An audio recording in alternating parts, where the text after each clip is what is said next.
Não é o contrário, né? Eu vou agora abrir para algumas perguntas.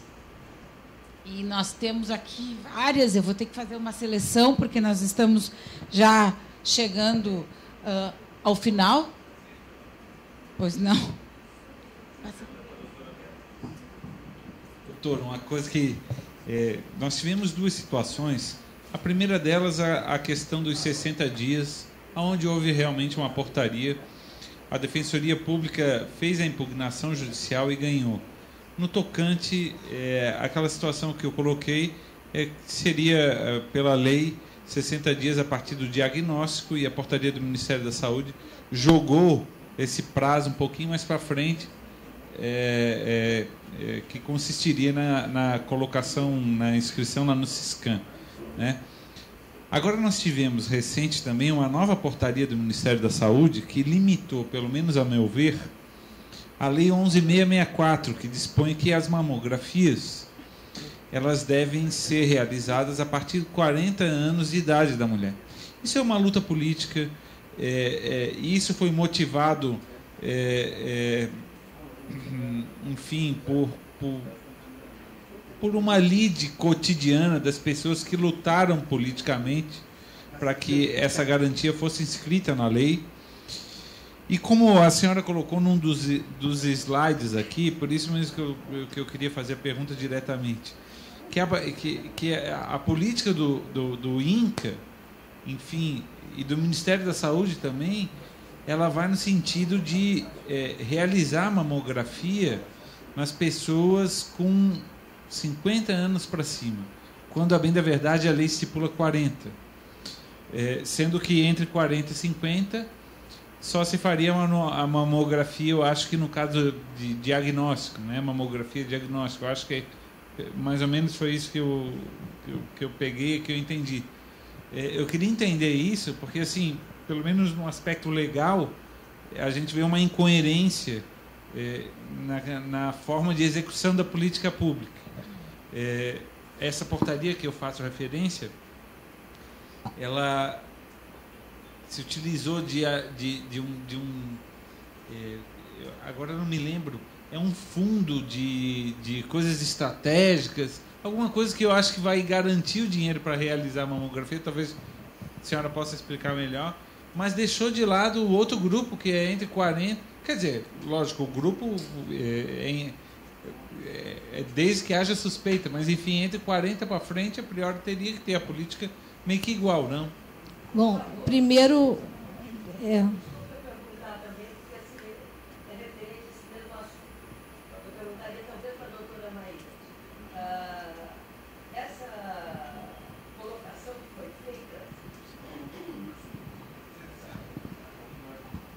Essa colocação que foi feita dos 50 anos aos 69, fazer os de 2 anos. Quando, pelo menos, eu tenho a informação de que a maior incidência de câncer de mama é entre os 58 e 60 anos.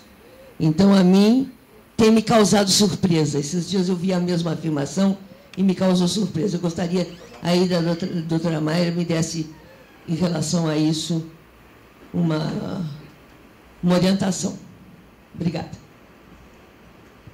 Bom, a primeira questão é que qualquer mulher pode fazer mamografia no Sistema Único de Saúde a partir dos 10 anos. Então, assim, o Sistema Único de Saúde, o financiamento já é a partir dos 10 anos. Dos 10 aos 110 anos, 115, se eu não me engano, que a gente ampliou. Então, a lei que veio de 2009, a gente bem colocou, é uma lei que garante o direito a partir dos 50 anos. Só que a mamografia já é garantida desde 10 anos. A mamografia de rastreamento é garantida no SUS desde os 35 anos de idade. A mamografia de rastreamento é paga. Então, na verdade, a gente sempre entendeu que a lei ela era meio redundante com o próprio SUS. Por quê? Porque a mamografia já estava garantida. O que aconteceu em 2009 foi que de modo a estimular a realização de mamografia de rastreamento, foi criado um novo procedimento na tabela de procedimentos do SUS, que foi chamado de mamografia de rastreamento, cujo financiamento se dava a partir do Fundo de Ações Estratégicas, ou seja, era fora do teto financeiro de municípios e estados. Por quê? Porque todos os municípios e estados reclamavam que o financiamento da mamografia ficava competindo com os outros financiamentos, como um eletrocardiograma, um raio-x, que são os exames de diagnóstico.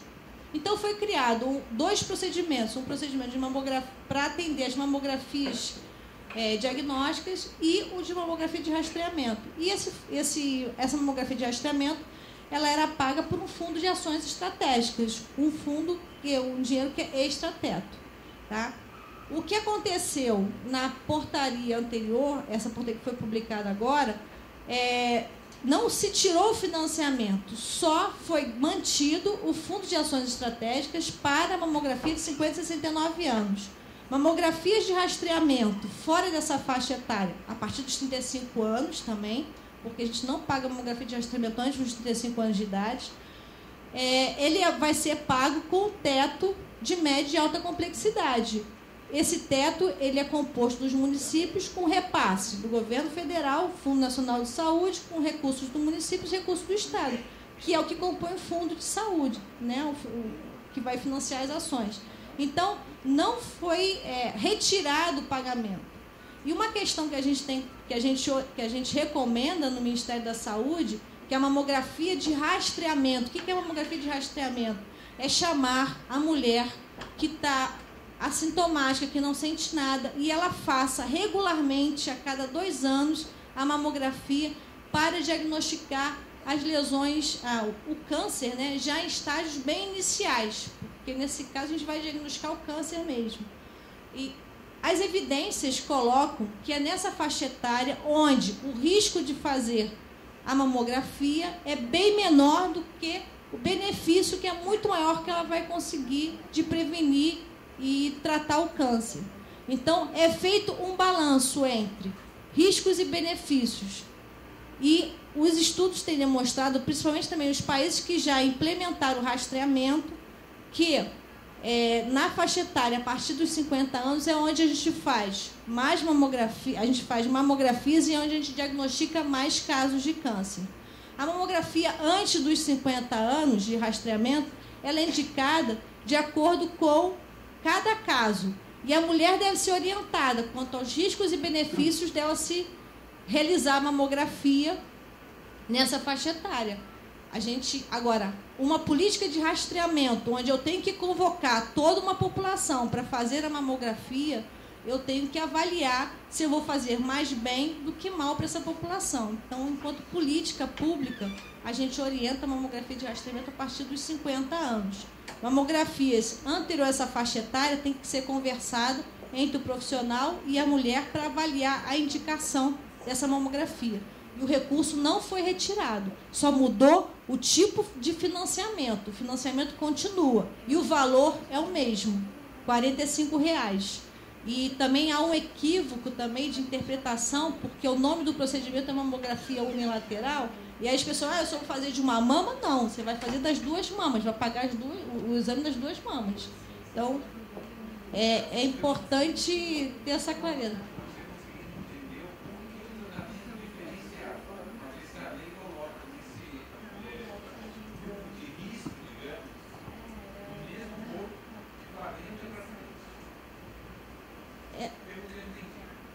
Porque assim, a lei ela veio de uma outra a partir dos 40 anos, só que a mamografia ela é garantida para todas as mulheres no SUS, entendeu? Então, o procedimento é pago na tabela do SUS desde os 10 anos. Se eu tiver uma mulher, lógico que não é indicação, né? Uma menina, uma mulher de 25 anos que está com alguma suspeita, o indicado é ela fazer primeiro ultrassom e não fazer mamografia, né? Mas o procedimento ele é pago pelo Sistema Único de Saúde desde os 10 anos de idade. A mesma questão da reconstrução mamária. Saiu a lei, mas o procedimento já existia, já era pago. Já existia no Sistema Único de Saúde o procedimento. A lei veio para reforçar, mas o procedimento já existia. As perguntas, esse fica lá e esse fica para nós duas. As perguntas têm que ser feitas no microfone, senão nós não conseguimos que os nossos ouvintes e o pessoal da internet acompanhem. A pergunta foi feita e eu acho importante salientar, foi a dona Soila que fez. A questão é o seguinte, eu acho que não é uma questão de custo-benefício, é uma questão de custo-efetividade. É diferente do que custo-benefício, porque parece que a mamografia faz mal, e ela não faz mal, é custo-efetividade. Então, se sabe, por literatura internacional, porque nós não temos literatura nacional, porque nós não temos nenhum programa de rastreamento instalado no Brasil. Nós temos recomendações, mas não existe ainda, a não ser a cidade de Curitiba, que está fazendo um trabalho piloto, um projeto que eu coordeno lá em Porto Alegre, numa área geográfica determinada. Alguns assim, muito pequenas ainda, temos a nossa própria estatística. Tem uma outra pergunta aqui, perguntando... Só tem um detalhe em relação a isso, que quando ela fala que a mamografia é coberta dos 10 aos 115 anos de idade. Ninguém vai pedir mamografia aos 110 anos de idade. Mas quando a gente preenche a PAC no sistema, o sistema limita por CID, por diagnóstico, por vários critérios. Então, se você puser lá, se você puser no computador qualquer coisa acima de 10 anos, o computador aceita. Então, é só uma questão técnica do sistema de pedido do SUS. Né? Depois é a mesma coisa assim, uma coisa é o que é oficialmente o melhor método de rastreamento, talvez seja a maior eficácia, seja depois de 50 anos de idade, o que não quer dizer que você não possa fazer fora dessa faixa etária. Por exemplo, você recomenda a cada 2 anos. Aí a paciente faz, vai um BIRADS 3. Ela vai repetir depois de 6 meses. Né? Mas aí talvez seja por esclarecimento diagnóstico. Então, assim, não é que só pode fazer naquela faixa. Isso que é recomendado. O autoexame não é mais recomendado oficialmente com o rastreamento. Mas, como você falou, não quer dizer que ele não tenha que ser feito. Só não é recomendado porque ele não se mostrou efetivo sozinho com forma de reduzir mortalidade. Né? Mas não quer dizer que você não pode fazer, porque ele é de graça, né? Não quer dizer que você não deva fazer. Então, a gente pode recomendar para todos os pacientes fazer autoexame, só que tem que ficar claro para ela que isso sozinho não basta, que só esse procedimento não reduz a mortalidade. Então, uma coisa que é oficial, teoricamente o padrão ideal, e aquilo que você deve fazer ou não. Né? Então, acho que isso aqui tem que ficar claro. Quer dizer, porque o fato de ser recomendado pelo governo não quer dizer que aquilo lá, vamos entender assim, é a recomendação mínima. Né? Aquilo lá é basicamente o que é o mínimo que você deve fazer. E o que é preocupante é que nem esse mínimo a gente não está conseguindo fazer. É isso que é mais preocupante. Então a gente fica brigando para conseguir os pacientes 40 e não consegue fazer que 70%, 10%, 50% fácil. Né? Então nem aquele grupo que teria mais benefício não está fazendo. Então a gente tem que focar nossa briga não em questões polêmicas de fazer os 40 anos ou não, mas fazer aqueles pacientes de 50 anos fácil, pelo menos bianualmente. Você vê que ela mostrou os dados e não é por falta de mamógrafo, eles não fazem a cada 2 anos a mamografia. Então o que seria fácil de fazer, a gente não consegue fazer. A gente fica brigando para ter o caviar e não come arroz com feijão. Só complementando, assim, quando a gente fala a cada 2 anos, é para aquela mulher que está ótima, sintomática, está bem, está em casa e não quer nem saber de fazer exame, porque eu não sinto nada. Agora, se a mulher fez um exame de rastreamento, descobriu alguma coisa, lógico, ela tem que continuar a fazer o exame. Esse exame está garantido. Ela não vai fazer só depois de 2 anos, tá? Mas para completar o que eu ia falar, é que a gente sabe que o impacto na diminuição da mortalidade é de 30% para quem faz rastreamento de 2 em 2 anos acima de 50. É de 30%. E para quem faz anual de 40 a 49, é 20%. Então, não é que não haja benefício, é menor. Então, às vezes, o governo, sem dizer que eu estou apoiando ou não, faz a escolha de Sofia. Como é no caso, por exemplo, do trastuzumab, que essa droga só é liberada para pacientes que estão em fase adjuvância e não metastática. E todo mundo sabe que ela se beneficia também e que ela precisa, mas é uma escolha de Sofia. Vocês entendem? Então, assim, existem países que fizeram essa escolha de Sofia dizendo, a partir de 50 e 69, de 2 em 2 anos. Inglaterra, Canadá, Brasil. Tem que lembrar que tudo isso custa dinheiro. Por isso, quando eu falei de fazer o HPV, eu falei assim, a decisão do Ministério de vacinar, eles vão gastar para vacinar contra o HPV o mesmo que eles gastam com todo o Programa Nacional de Imunização. Então, assim, são decisões de muito dinheiro, né?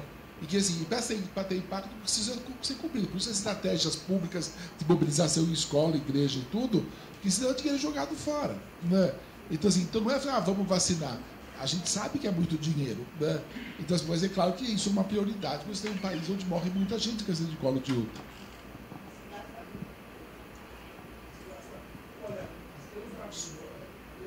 Dados do governo, o gasto com a vacina é equivalente ao gasto de tratamento.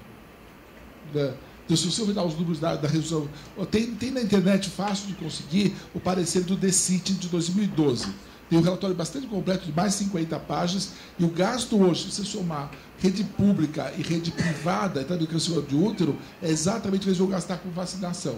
Agora, é claro, é muito mais efetivo gastar na prevenção do que gastar no tratamento, né? É muito mais ético gastar na prevenção do que gastar no tratamento. Mas em termos de dinheiro, não se economiza nada de dinheiro. Queria só fazer um comentário a respeito desse problema da vacina e do custo. Quando a vacina foi autorizada no Brasil em 2006, o custo dela era quase 10 vezes maior que hoje, né? E foi feita uma pergunta dessa para mim numa palestra e eu fiz esse levantamento: quanto custaria para o governo vacinar as crianças naquela época? Custaria o orçamento da oncologia inteiro. Se gastava 1 bilhão e 200 milhões por ano no Brasil pelo SUS para tratar câncer, e pelo valor de mercado da vacina daquela época sairia por isso. O que o governo fez foi o que a gente chama de política de saúde pública, que o termo política vem antes do saúde pública. Negociou com o laboratório, negociou transferência de tecnologia, negociou abaixar o custo, e só quando chegou num custo que o governo entendeu como viável é que entrou. Por isso é que demorou. Sim. E a vacina, e isso inclui também a incorporação tecnológica, porque para implantar a vacina a gente tem que garantir a sustentabilidade dessa estratégia. É o que o PNI, o Programa Nacional de Imunização, tem feito com todas as outras vacinas do calendário de imunização. Então, hoje a gente conseguiu reduzir o custo da vacina e garantir a transferência de tecnologia para ela ser produzida no país. Porque a gente também tem, e isso não é só com a vacina, várias outras tecnologias no país, medicamentos, o Brasil tem adotado essa política exatamente para se garantir a sustentabilidade das ações, porque, principalmente na oncologia, aí eles têm mais propriedade de falar do que eu, a gente tem tido desabastecimento de medicamentos porque o laboratório deixa de produzir. Ele resolve, acha que não é mais para ele dinheiro, não ganha mais dinheiro com aquilo, ele para de produzir medicamento e a gente fica à mercê disso. Então é importante garantir essa política de sustentabilidade da incorporação dessa nova tecnologia. Nós temos mais 5 minutos e eu tenho um colo aqui cheio de perguntas, então nós vamos encaminhar as perguntas não respondidas para os especialistas, publicá-las na próxima semana. Eu gostaria de... todo mundo assina a lista de presença com um e-mail claro, e os nossos convidados, se possível, responder essas perguntas para que a gente coloque no site junto com todo o evento a semana que vem. Uma pergunta que eu acho que... vou fazer uma pergunta para cada um, então. Como fazem os promotores quando são procurados para atender uma cirurgia de imediato, quando os hospitais já estão lotados? Quem decide quem faz primeiro? Então, esse é o que nós chamamos de fura-fila. É um grande problema, realmente. O que eu fazia? Na realidade, só para deixar claro, eu sou defensor público, não sou promotor. O promotor é outra figura também, enfim, que existe até em maior quantidade, e talvez por isso é que o defensor público, que não está presente na grande maioria das comarcas ainda, por isso que talvez a nossa justiça é tida ainda como elitista, né?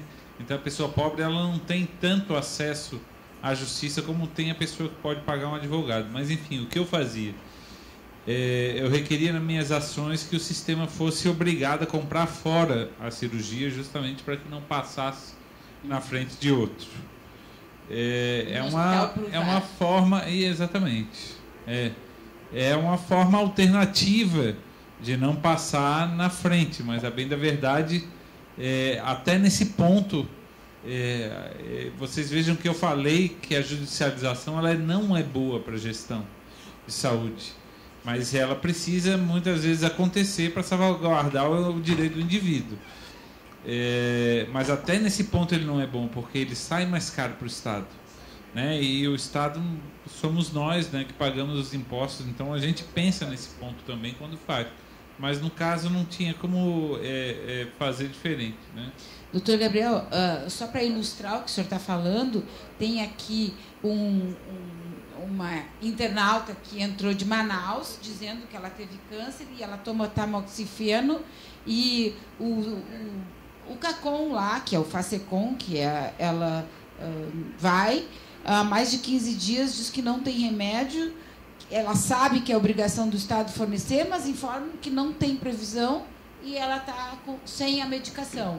E tem uma outra pessoa que está aqui na plateia, que está dizendo que faz 1 ano que está aguardando vaga para fazer cirurgia de câncer de mama em Barueri e não sabe mais o que fazer, porque ela vem aqui até como um sinal para pedir ajuda. Ela ouviu falar nesse evento e ela veio aqui para pedir ajuda. A mastologista dela já mandou carta para quem tem que mandar.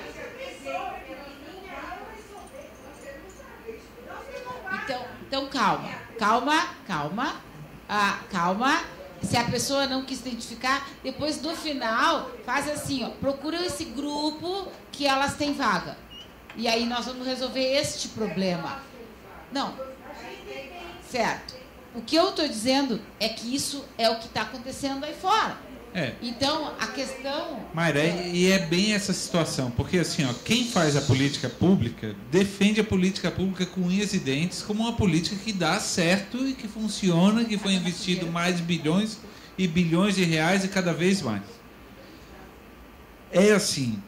E eu particularmente, eu não duvido, porque a gente convive diariamente com essas pessoas e o intuito é bom.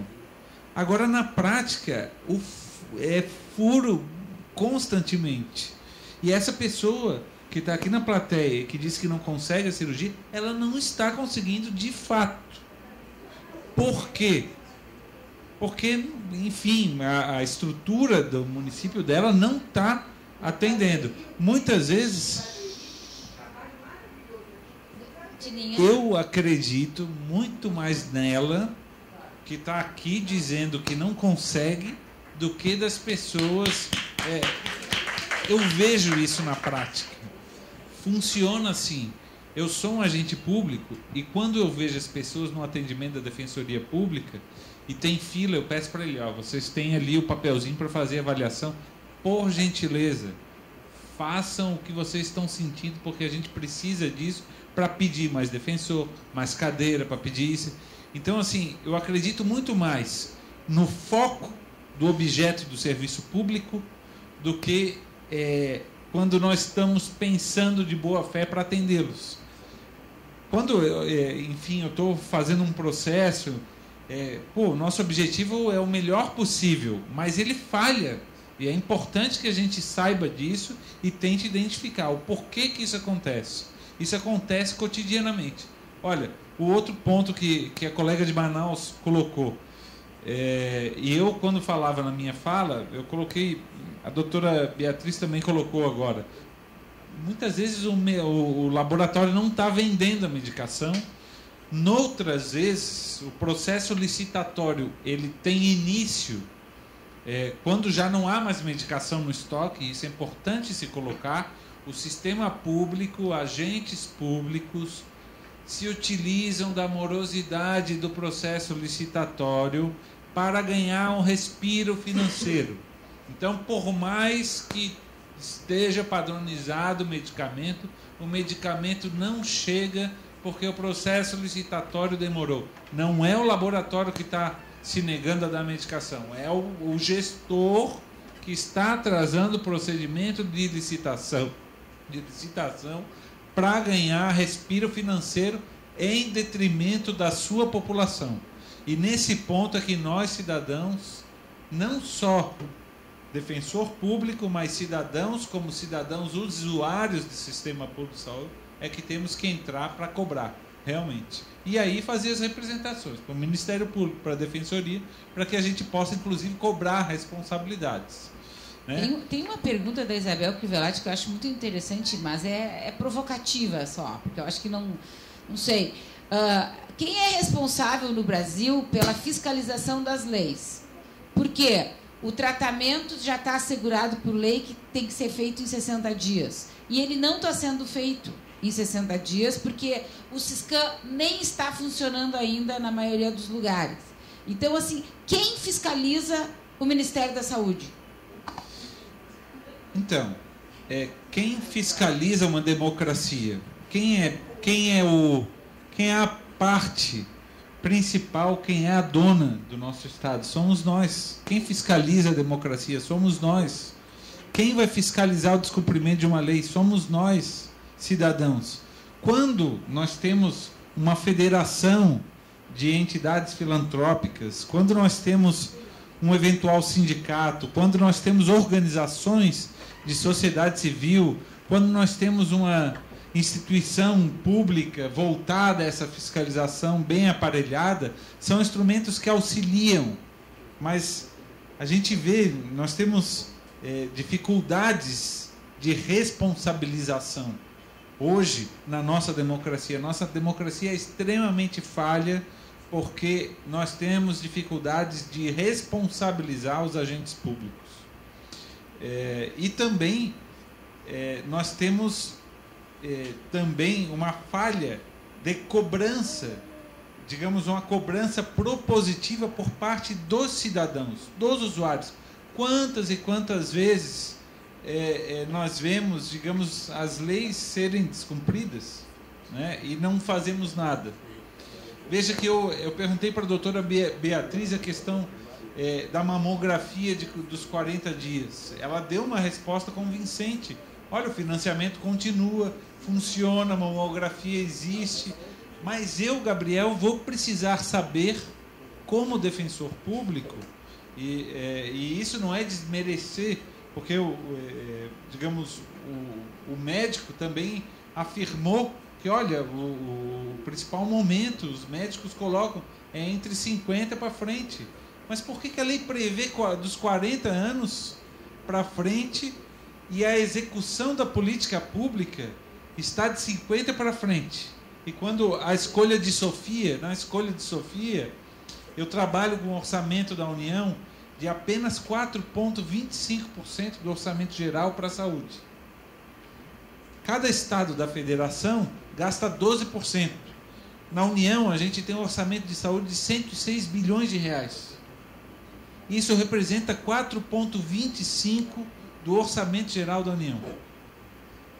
Então, a briga, enfim, política hoje é para que seja implementado um financiamento de 10%. Né? Enfim, é uma briga política, não é fácil. Se fosse moleza administrar o SUS, se tivesse solução para tudo, beleza. Mas a verdade é que nós temos que também, como colocou a doutora Mayra, participar dos comitês gestores, participar cobrando do político para que se aplique mais em saúde. Começa por aí. Tudo funciona também através do dinheiro. Então, enfim...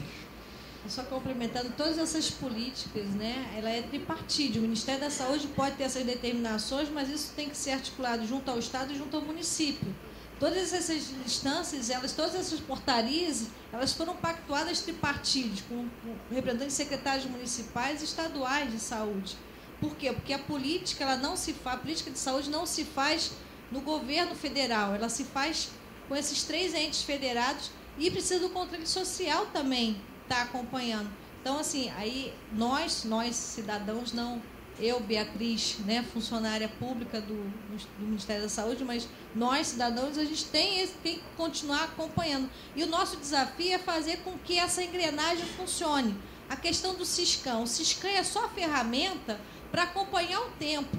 O tempo vai começar a contar a partir do diagnóstico e não quando for inserido no Siscam, porque se eu fiz o diagnóstico... Não, a portaria diz quando... A portaria quando for registrado no prontuário, não fala nem no Siscam, é no prontuário. O Siscam é a ferramenta que vai acompanhar. Se o diagnóstico foi há 30 dias atrás e há 10 dias atrás foi colocado no prontuário, quando eu for registrar no Siscam hoje, eu vou colocar aquelas datas, e não a data de hoje. O Siscam, não vou colocar a data de hoje, é a data do que foi dado diagnóstico e a data que foi anotado no prontuário. Eu tenho as datas retroativas, é a mesma coisa no antigo sistema que está saindo, que é o Siscolo, para acompanhar o exame citopatológico. A mulher coletou o exame no dia 10 de maio, mas só entrou no sistema no dia 5 de junho. Não tem problema. A gente acompanha os tempos reais. É o tempo real que vai ter que ser registrado ali. Tá? Só que o Siscam é a ferramenta. O Siscam é a ferramenta para acompanhar, para monitorar. Se o dado não for colocado lá, a gente também não vai conseguir monitorar. Da mesma forma, as nossas estatísticas de câncer, se o médico não registra no prontuário o estadiamento do paciente, Segala sabe disso muito melhor do que eu, que acompanha registro hospitalar de câncer, eu não consigo saber o estadiamento do paciente. A gente tem que saber o que está acontecendo. Então, às vezes, as pessoas falam, tem tantos casos, está registrado, a gente tem que começar a controlar isso, acompanhar isso. Então, eu acho que o nosso desafio é fazer com que as portarias, as normas, as normatizações, elas vêm para meio que apresentar uma proposta. Elas não são feitas só por políticos, os técnicos é que trabalham, e quando eles trabalham nessas portarias, a gente busca o melhor, né? Só que fazer essa engrenagem rodar é um desafio muito grande num país como a gente vive aqui, que tem N problemas de divisa em vários locais e também de interesses próprios, né? Às vezes, numa pactuação de um município com outro. O prefeito é diferente, não quer pactuar, não quer encaminhar as mulheres para fazer o exame no município ao lado. E isso tem essa dificuldade, é um processo muito grande. E a gente, como profissional de saúde, aí a gente defende o Sistema Único de Saúde, como profissional, meu conflito de interesse com o Sistema Único de Saúde, porque a gente acredita que isso, que no papel realmente é muito bonito, e a gente precisa fazer com que isso aconteça. Então, aí, como cidadã e como profissional de saúde que acredita e defende o Sistema Único de Saúde, a gente tem que conhecer as instâncias para poder cobrar e buscar os direitos que a gente tem, né, garantido por Constituição. Por isso que a informação é fundamental, né? E como o Gabriel falou que na defensoria tem lá o bilhetinho lá, o papel preencha, se você põe o que é mais cadeira, demorou para ser atendido, o instrumento que a gente tem é boletim de ocorrência. Né? Porque ninguém vai saber se aconteceu ou não se o fato não tiver registrado. E hoje você faz boletim de ocorrência sem vítima, você faz pela internet. Né? Então isso vai para o sistema judiciário, vai parar na mão de algum delegado. O delegado pode até guardar na gaveta, mas depois que ele receber 50, ele fala assim, acho melhor dar para um promotor ver isso, né? Porque 50 reclamações iguais. Olha, minha irmã foi juíza em Paraguaçu Paulista. Né? Principal ocorrência na jurisdição dela, a cerca que anda. Para quem não sabe, assim, à noite o cara pega a cerca e põe 1 metro no terreno do vizinho. Né? Se o vizinho não fala nada, à noite que vem, ele vai lá e põe mais 1 metro no terreno do vizinho. Né? Se o cara não documentar e não reclamar, ninguém nunca vai saber. Então, quem vai saber? Tem que fazer boletim de ocorrência. Vai lá, olha, do dia tal eu tive o diagnóstico, até o dia tal eu não fui atendido, é descumprindo a lei número tal. Violou a lei, faz boletim de ocorrência. Né? Assim, vai ter uma violência imediata? Talvez não. No Brasil, um monte de coisa fica sem ser esclarecida. Mas se todo mundo começar a fazer isso, vai chamar a atenção de alguém que vai pegar tudo isso e vai fazer uma... Agora, se ficar só entre nós aqui, a gente comenta aqui entre nós, ninguém nunca vai saber. Então tem que registrar. O único jeito de registrar oficialmente faça um boletim de ocorrência. Para não deixar também a colega lá de Manaus no vácuo, sugeria ela que procure ou a Defensoria Pública da União, que tem em Manaus, ou a Defensoria Pública não pode ficar estadual. Exatamente, ou o Ministério Público, enfim, se tiver condições de pagar um advogado, que entre em contato com o advogado, que é para não, de fato, não ficar sem a medicação. Né? O advogado, o defensor público, tem instrumentos como a fixação de multa, até mesmo sequestro de dinheiro dos cofres da União e do Estado do Amazonas para que possa comprar essa medicação onde houver. Tá? A questão é que, pela Constituição e Lei 8.080, a senhora tem direito ao tratamento, ainda mais que já está em protocolo. E outra coisa, se não tem no posto, ela e mais quantas pessoas estão sem medicação? Alguém tem que fazer esse movimento de denunciar que não pode ficar sem medicação. Gente, nós vamos ter que encerrar por aqui, está muito bom. os internautas que estão mandando as perguntas, não param de chegar perguntas. Aqui mesmo tem perguntas da plateia. Eu queria agradecer a todos, todos vão ser respondidos, mas agradecer principalmente a quem ficou aqui até agora, aos nossos convidados, especialistas, a todo esse